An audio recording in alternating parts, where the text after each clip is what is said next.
What's up, Hobby Maniacs? Rob Bear here today with a look at a very special White Dwarf. This is issue 100, big milestone there, I guess, since they rebooted the White Dwarfs back in February of, I want to say 2013, we'll go with that. Yeah, I think it was February 2013. So they went to that weekly format, and well, I guess the rest is pretty much history. You know, we get divisions every month, and we get this one every week, and some of them are good, some of them are bad. You know, we try to review them here and give you our kind of take on it. This obviously is going to be a little bit of a filler issue, but it's kind of nostalgic, you know, because it goes back over all the releases for the year, and then of course it gives you the option to have your say and actually vote for your favorite miniature of the year. So it's really interesting how they kind of laid this whole thing out here. Now, there is no hobby content, there is no actual rules in here. It is a straight up filler issue kind of leading into the new year and that whole army bundle thing that they got popping off the first week. I guess it would be next weekend, January 2nd and 3rd. So that being said, let's take a closer look at this one. Oh, well, before we actually jump into all that, I would definitely like to invite y'all to make sure you stay in the trenches, subscribe to this YouTube channel, check out the blog, spikybitsblog.com, and head on over to thelongwar.net. That's the home of the Battle Reports for exclusive content and early access videos. Definitely become a veteran of the Long War today. Also, a thing we're doing for the new year, hopefully, we're going to try it in January, but hopefully it'll last through the whole new year, depending on, you know, how much support we get from everybody. Over on Patreon, you can actually support what we do here on the channel and also, you know, on the blog itself. There's a link right up here on the left. You can definitely check it out. You know, if you want to pledge some support, there's some great rewards right now. Anybody that signs up to, you know, give us some support in this month through the next, I guess, week or so, we'll get a free squad of Horus Heresy out of the new Betrayal for Calth box set. So one of the tacticals or one of the Terminator squads or one of the Contemptor Dreadnoughts will show up at your place at some point next month, just as a thank you for being a supporter of Spiky Bits, you know, YouTube content, and also, you know, tutorials and things like that, all the video features we do here. But also there's some other neat kind of support options on there that you can do too, like where if you want to get a bunch of swag back every month, we got a bunch of folks that do that. You know, some of the stuff we review here as well, you know, we kick it back over to everybody because a lot of it we have to buy ourselves. So it's really nice to have that option to just kind of play Santa Claus and kick it back to everybody. You know, sometimes I do have to pick up a few things on the fly for folks. You know, I try to get all the new releases for the month just to kind of keep it relevant, because I don't know what everybody's tastes are, but I figure if you're watching and you're supporting current, then you probably are interested in the stuff that we're taking a look at. You know, it's mostly all 40K and hobby related stuff. If you're interested in getting some Star Wars, X-Wing, or Armada, you know, definitely hit me up in a message and I'll make sure I send you some of that stuff. We don't always have it, but when we do, I don't mind giving it back, definitely. But we have a lot of, you know, the boutique miniatures, you know, some of the alternate resin sculpts. We get stuff from time to time. It's all sorts of crazy, whatever tickles my fancy, and I think everybody should take a look at it. I definitely try to pick up. So that being said, thank you to all the current supporters. Super appreciate it. Got a whole bunch of support in December. I actually ordered some equipment for trying to do like a kind of a 2-camera system for some of the videos. So hopefully in January we'll see a little bit more of that. Gonna try out some betas of it, see how we can do. So your support is definitely helping. I totally appreciate it, and thank you so much to everybody, like I said, that has already pledged their support. So enough about you know, what we do here and how you can help us. Let me help you right now.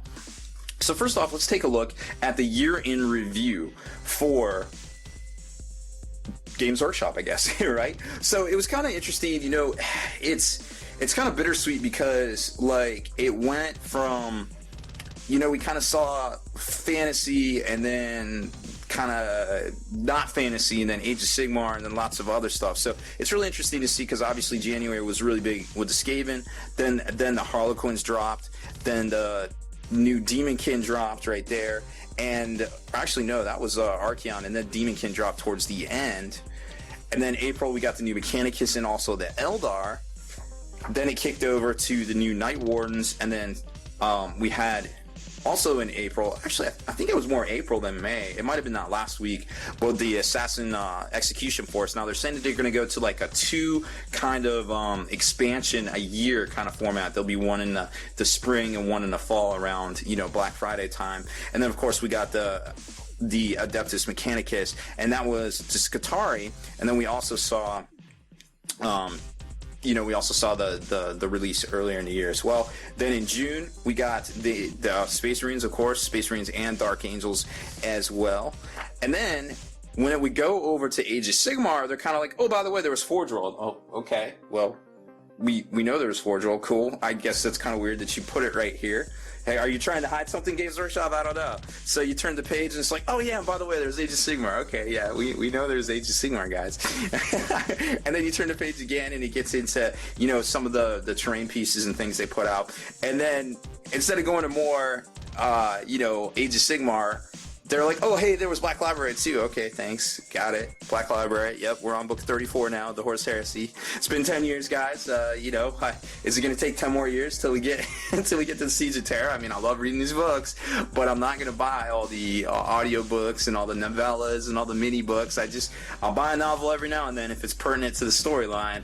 But come on, man, it's 34 books. Like, I love you guys like a brother, but you gotta represent. Like, we can't buy all this stuff all the time. 34 books, like, come on guys, come on. All right, and then we get into September where, hey, I guess Age of Sigmar is here to stay. All right, cool. Well, the minis are dope. That's fine. And then kicks it over to Tau, of course. And we saw the Scarbrand. That's a really interesting story about Scarbrand, how basically, you know, they had the new Bloodthirster cut in 2013. Apparently there was a bunch of internal strife at Games Workshop about, you know, directions and things with the company, and then we kind of saw some division occurring, and apparently it was all heralded, you know, by the whole like Bloodthirster thing, and it was going to be one kit, but then it wasn't going to be one kit, you know, with Scarbrand, and then it was going to be a split kit, and they went and they actually redid the sprue to make it the split kit, which supposedly they've already done with some of the other greater demon kits, like the Zinch kit and the Nurgle kit. Supposedly it's already done, it's already on ice, we may see it next year. That's what my sources are saying. Don't really know, but I know that it really caused a division at Games Workshop, and then Kevin Roundtree came in the end of 2014. You know, obviously he's been making some changes ever since. And, you know, I was actually thinking about doing a blog article about, like, 5 things that Games Workshop should do basically to get their shit together. I mean, I don't want to word it like that, but that's basically what it's about. Like, hey, I want to be constructive about it. Like, hey, maybe don't do this, maybe do this. Like, I see what you're trying to do here, but here's a way that might be more accepted by folks. You know what I mean? Like, hey, good on you for making FAQs and finally getting them out. Bad on you for really fumbling the ball, not getting the links right, you know, updating the iBooks, and people noticed, obviously, and then not updating the PDFs for like a week and pissing off a lot of folks. Oh, it looks like there's a cat trapped in the closet. Hey, what are you doing? Ugh, you never know around here, gotta leave all the doors open. Anyhow, so, you know, it was good on them, but then they kind of fumbled the ball. So it's like they do this good stuff, and then they kind of fumble the ball here and there. And it's really, it's just like, come on, guys. Like, let's get some planning. Let's get, you know, like just little helpful tips that I see what you're trying to do here. Maybe we could have done it this way, and people wouldn't have been as angry, you know what I mean, or as upset. Like, I think obviously everybody has their opinion about how Games Workshop should do whatever, but I think there's a lot of constructive criticism that we could all kind of give them and be like, hey, if you're trying to do this, maybe if you do this instead, it would be a little bit more accepted. Sure, you might not make as much money, air quotes, but, you know, people wouldn't be as pissed off, I guess. Now, at the end of the day, I think we can all be honest that there are some folks in this hobby that probably can't afford the hobby and are just always going to be upset regardless. I mean, it turns out that hobbies are just expensive in general, and, you know, you really have to have a lot of disposable income to do any hobby. I mean, trust me, I had a boat for a while. That didn't turn out well. Guess why? Boats are effing expensive to maintain. I didn't get mad about it. I'm just like, yo, I can't afford this. All right, well, you know, let me sell it. You know what I mean? But it was fun while it lasted. But, you know, sometimes you gotta let your dreams die to be happy. Trust me, I'm the king of that one there. Anyhow, so back to kind of you know, some of the coverage and stuff here. So we've got this great Horus Heresy box set that came out, and I got some really high hopes for seeing some expansions and things for that coming out in the near future, because I think it's a really dope game. The actual board game, the hex system, it's really fun.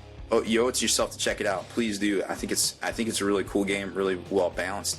Then you got the Celestial Warriors, which is basically the Seraphon, the new name for the Lizardmen, because, you know, they're switching the names over, trying to trademark everything, which I understand, because there's a lot of folks out there making miniatures, trying to horn in on their territory, and you got to respect your IP. You gotta lock it down. But, you know, It's another thing that I feel like could have been handled a little bit better. Obviously, drop some comments. I want to hear it. I want to hear what you think Games Workshop could do to, or some of the moves they could have made, or some of the things they could have done differently to save face with hobbyists and customers alike. And now obviously, stuff like bringing squats back just isn't even an option. You know what I mean? But like stuff that's you know, a little bit constructive, like hey, you know, specialist games, like have, you know, this and this, like have, you know, some momentum, maybe give folks more than a week's notice of something coming out. Like I think that's kind of whack. If I was a store owner and I got a call saying I had to order a $3,000 paint rack next week and it was the same week that a Magic set was coming out, as a store owner I'd be pretty mad. But you know, if hey, I got that call and Games Workshop was like, hey, by the way, you got about this $3,000 paint rack, but you have up to 6 months to pay it off. Okay, cool. That's cool. Thanks for doing me a solid. Thanks for looking out, dog. See, stuff like that goes a long way because, you know, you're basically a partner with Games Workshop at that level, you know, the independent stockists and things like that. So it's just kind of like those little things like, we could do it this way, but if they did it this way, it might be a little bit better, you know what I mean, a little bit easier to swallow. And then of course Archeon, the supreme Grand Master of the Apocalypse, Grand Marshal of the Apocalypse, came out, and he is obviously a sweet model. Can't say enough good things about that guy. It's just such a sweet model. I wish I had one, but it is what it is. I would love to convert one up to be a Night Titan or something crazy like that. So then they've got voting for the Miniature of the Year, much like they did last year. Of course, you can pick from all the relevant, you know, releases throughout the year, from normal fantasy, or I guess end times, to Age of Sigmar, to of course, you know, the Horus Heresy Battle at Cal. So it's been a really exciting year. Like the releases have really run the gamut of coolness, you know, starting with end times and ending with Age of Sigmar, but in between we got a lot of cool stuff, you know. And it seems like Games Workshop is making a lot of good moves, you know, especially with this New Year, New Army thing, where they're basically trying to get folks into the stores. You know, they're going to do all these $85 box sets, like kind of starter boxes. They're trying to get people to bring their friends into the store. Hey, it's only $85, let's just get started.